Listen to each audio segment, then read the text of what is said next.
If your child has ADHD or is having trouble with focus or mood, you need to stop feeding them these foods immediately. Hi, I'm Monica Perez Garcia. I'm a registered dietitian specializing in children with ADHD. And in this video, I'm going to cover the worst foods that you could be feeding your child that's making their symptoms worse.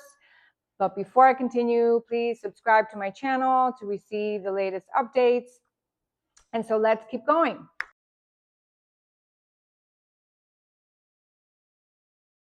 So these are the foods that we should definitely be avoiding with ADHD. The number one, the biggest one is junk food or processed food. And so this is obvious. We know that giving your child a pack of Doritos or candy is not going to help them with focus or mood or behavior. But there's also other foods that appear to be healthy and are just as junky. So processed foods is something that needs to be discussed more. There's lots of research coming out now showing that the more junk / processed food your child's eating, the worse their symptoms are. So it's really important that we try to reduce this as much as possible. And we'll go through the different things now. So the first thing that makes something junk or processed is that it includes a list of chemicals that do not belong inside the body. And just because they are in our food system does not mean that they are safe. And we know for certain that some of these foods directly impact the gut and disrupt the microbiome, which we know affects brain health. And they do other things inside the body as well. There's coming out more and more research on how having sugar alcohol is contributing to heart health or to brain health. And so all of these things that do not come naturally from the earth are things that we've made in a lab, is a science experiment that we're doing on the body. And we don't know long-term consequences on all of them, but we do know for sure that these foods are harmful. And it's just one more thing for the body to have to process and eliminate. And so these children are already having issues with this. And so adding these foods to their diet is just making things worse. So what is junk or processed food? My simple explanation is if you purchase something or you go to the grocery store, you're going to look at the ingredient list. And if there's an ingredient on there that you cannot find in the next aisle down, for example, flour or sugar or beans or potatoes or something like that, that's automatically, to me, a junk food. And so anything that has chemicals that you're unfamiliar with is something that you should be avoiding. That's the easiest way to get rid of things. Now, just because the ingredient list does have things that we do recognize, we also want to be cautious with certain things. So a lot of the chips and snacks that we give our children sometimes contain large amounts of corn and soy and wheat. And these are crops that are being grown in a terrible fashion with lots of pesticides. They're genetically modified and they have no value. They are dead. They have been grown and killed and just destroyed and have no value. And so this is something that we should stay away from, because when we're feeding children these things, we are replacing things that they are missing and should be eating. And by the way, I made a video for the best foods for ADHD, so you can watch that one there to see what we should be having instead. But having these foods that are missing all of the key nutrients and are just dead and you cannot tell where it came from is another thing that we should stay away from. Okay, so in this category of processed and junk food, we need to discuss sugar, because we know that sugar is a problem. Now, I personally find that natural sugars like maple syrup or honey or even a little bit of beet sugar can be okay as part of a well-balanced, healthy meal. And so if your child is eating healthy foods or you want to encourage them to eat more healthy foods and need to add a little bit of sweetness to help, I find that that's okay. My concern is when things have lots of sugar. For example, these granola bars that are available on the market, most of them, the first or second ingredient is sugar, and then they are tricky and they'll add sugar in other ways, so you can't really tell. But I think having a little bit of real sugar is okay. as long as it's not too much. But the problem is these fake sugars and these sugar substitutes, and we don't know long-term safety.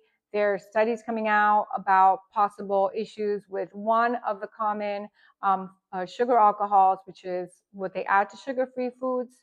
And so all of these things, proceed with caution. We don't know long term. We do know some of them disrupt the microbiome and affect gut health, which we know directly affects brain health. So when it comes to sugar, use the real stuff just in small doses, just to help encourage healthy eating. But yeah, all the fake sugars to me are a no-go. Another big ingredient that I see in these processed foods that can be very bad for us is the thickeners or the stabilizers. So the gums are what they're mostly called. They can be carrageenan. They can be a bunch of different names now they're using. They're getting smart and they start changing their names. And these thickeners and stabilizers directly disrupt the microbiome. And so staying away from that for that reason is really important. There's also links to cancer and other things. And so it's always best to avoid whenever we're not really sure. It shouldn't be in our food. It came from a lab. Again, we're not a lab experiment, so we should not be eating these things. And we really need to read the labels because they're found in so many crazy things.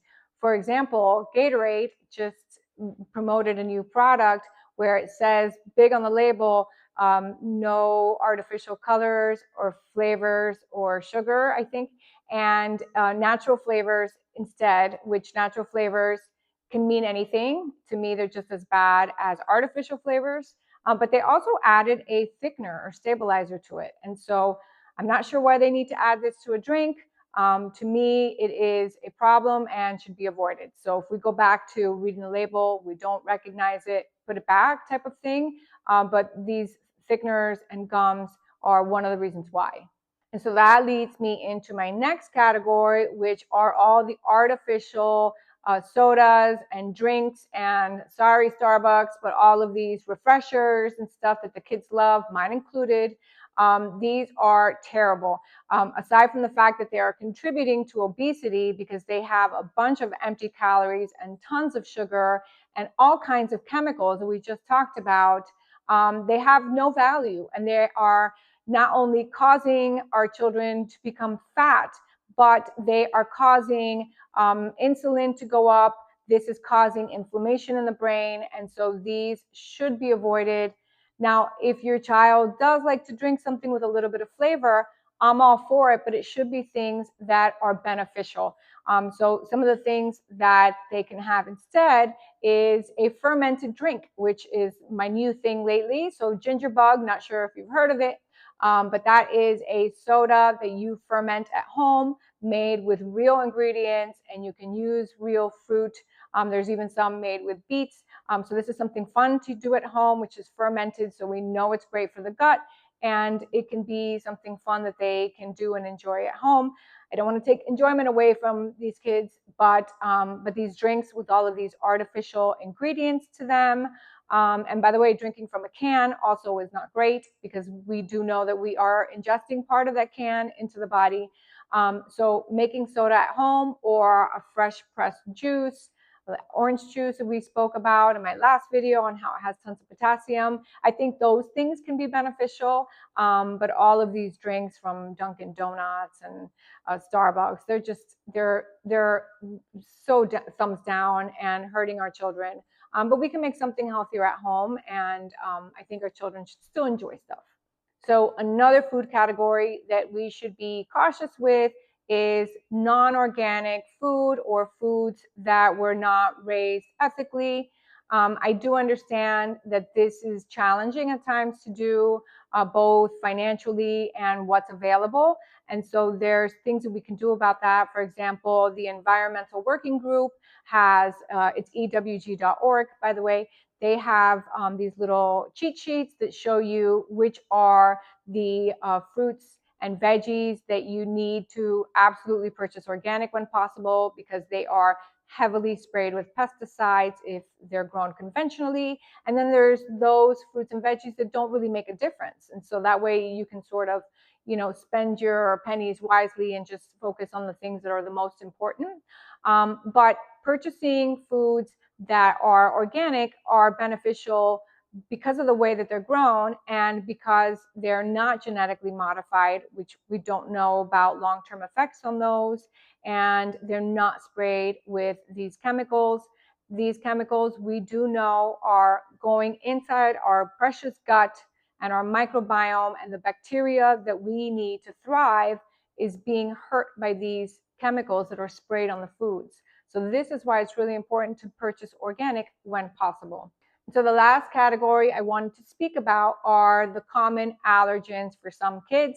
So we do know that food allergies happen, and this is something that should be ruled out and addressed because it will be causing inflammation even if you don't see it. So your child can have a food allergy without having anaphylaxis or obvious physical signs. But if you suspect that there's an allergy or someone in the family has an allergy, then it would be good to get those checked out. And one of the things that we can do to avoid food sensitivities and possibly allergies is to build a gut that is resilient with a strong barrier to prevent things from leaking out. And we do this by doing all of the other things we mentioned and by avoiding things that are loaded with pesticides. And we should also likely stay away from just feeding our children the main common allergens. They're common because we eat them too frequently, and so things like wheat and corn and soy, those are things that are very common to be allergic to, and it's because it consumes most of our kids' processed diet. Now, I'm not saying that's the reason for the allergy, but I'm saying these foods are contributing to the issue. And so making sure that your child is having a variety of foods as opposed to just having, let's say, bread and milk every day, or breaded chicken nuggets and just bread and bread and bread. This is certainly not helping our child's health. And so making sure that they get a variety of other foods is really important instead of letting them focus on the same things. Sometimes I see meal times would just be, chips that are made from, corn, wheat, or soy, and then bread, and then chicken nuggets that are coated in these things, or pizza that are also made with these things. And so when we look at the breakdown of their meals, a majority of these foods are coming from these three common sources.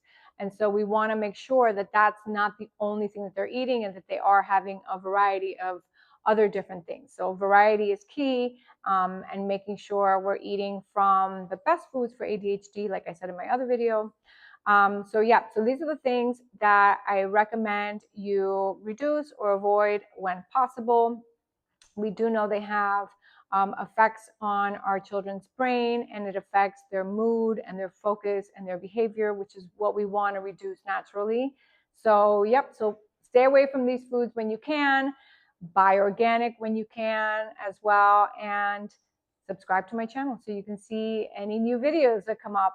And just remember that your child's brain is not broken, it's just out of balance.